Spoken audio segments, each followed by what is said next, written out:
আমাদের জীবন কারো জন্য থেমে থাকে না। জীবন তার নিজ গতিতেই চলে।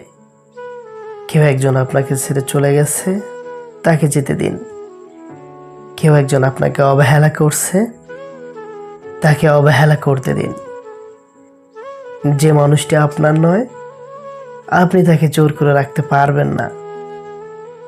আপনি হাজার চেষ্টা করেও তাকে ধরে রাখতে পারবেন না। আমাদের জীবনে কিছু মানুষের আগমন ঘটে অতিথি পাখির মতো। এই মানুষগুলোকে চাইলেও আপনি আপনার জীবনে ধরে রাখতে পারবেন না, কারণ তারা সাময়িক সময়ের জন্য আমাদের জীবনে আসে। যখন তাদের জীবনে খারাপ সময় আসে, তখন তারা অতিথি পাখির মতো আশ্রয় খুঁজে অন্যের জীবনে নিজেকে ভালো রাখার জন্য। আর আমাদের মতো কিছু মানুষ বোকার মতো তাদেরকে আমাদের জীবনে ঠাঁই দেই। তাদেরকে নিয়ে আমরা স্বপ্ন দেখতে শুরু করি। তাদের নেশায় আমরা যখন আসক্ত হয়ে যাই, ঠিক তখনই তারা আমাদের জীবন থেকে চলে যায়। এই মানুষগুলোর জন্যই অযথা আমরা আমাদের জীবনের মূল্যবান সময়গুলো নষ্ট করি। আমাদের নিজেদের ভালো থাকার চেষ্টা নিজেকেই করতে হবে। অন্য কেউ আমাদের ভালো রাখতে পারবে না। স্বার্থ ছাড়া কেউ কাউকে প্রিয়জন বানায় না এই শহরে। অন্যের উপর কখনো ভরসা করবেন না।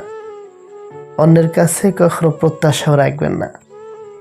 প্রত্যাশা আমাদের জীবনে দুঃখের অন্যতম কারণ। মানুষের মন বড় জটিল। সেটাকে বুঝতে হলে আপনাকে অনেকটা সময় নিতে হবে। আপনি যদি খুব তাড়াতাড়ি বুঝে ফেলেন, তাহলে নিশ্চিতভাবেই ধরে নিতে পারেন আপনি ভুল বুঝেছেন। জীবন একটা লম্বা সফর, আর এই সফরে মানুষ চিনতে হয় জনে জনে, আর শিক্ষা নিতে হয় পদে পদে।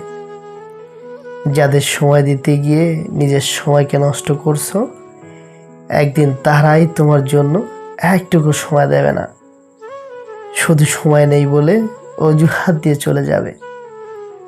সময়ের সাথে পাল্লা দিয়ে নিজেকে পরিবর্তন করতে হয়, নয়তো হঠাৎ এক সময় দেখবে তোমার চারপাশে সবাই বদলে গেছে, আর সেই সবের মাঝে তুমি বড় বেমানান। যদি কেউ তোমার জীবন থেকে চলে যেতে চায়, তাহলে তাকে আটকে রাখতে চেষ্টা করো না। তাকে এমনভাবে বিদায় দাও যাতে সে একটা সময় তোমায় ভেবে আফসোস করে। আবার কেউ যদি তোমার জীবনে আসতে চায়, তাকেও হুট করে গ্রহণ করো না। এতে করে সে তোমার মূল্যটা বুঝতে পারবে। সে সাথে তুমিও বুঝতে পারবে মানুষটা তোমার জন্য সঠিক কিনা। হুট করে চলে আসা কেউ ফুরুত করে উড়ে চলে যায়। যা অল্পতেই পাওয়া যায়, তার উপর মানুষের গুরুত্ব কম। যে হঠাৎ চলে আসে, সে না পারবে তোমাকে বুঝতে, না পারবে তুমি তাকে বুঝতে।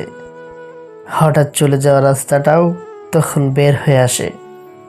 একটা 10তলা ভবন বানাতে হলে যেমন পরীক্ষা করতে হয়, তেমনই কাউকে নিজের হৃদয়ে জায়গা দিতে হলেও মানুষটার পরীক্ষা নিতে হয়। এতে করে তুমি যেমন ভবনটা নির্মাণ করতে পারবে কিনা সেটা বুঝতে পারবে, তেমনি মানুষটাও তোমার জীবনে সঠিক কিনা সেটাও ধরতে পারবে। পাওয়ার হারানোর মাঝে ছোট্ট একটা লজিক আছে। তুমি যা পেয়েছো সেটা তুমি কিভাবে পেলে, আর যে তোমাকে পেয়েছে সে তোমাকে কিভাবে পেল। যদি খুব সহজেই একে অপরকে পেয়ে যাও, তাহলে খুব সহজেই একে অপরকে হারিয়ে ফেলবে। এটাই বাস্তব সত্যি। বন্ধু, ভিডিওটি ভালো লাগলে প্লিজ একটি লাইক করবেন, কারণ আপনাদের একটি লাইক আমাদের পরবর্তী ভিডিও বানাতে উৎসাহ যোগায়। আর আমাদের চ্যানেলটিকে যদি এখনও সাবস্ক্রাইব করা না থাকে, তাহলে প্লিজ সাবস্ক্রাইব করে পাশে থাকবেন। আল্লাহ হাফেজ।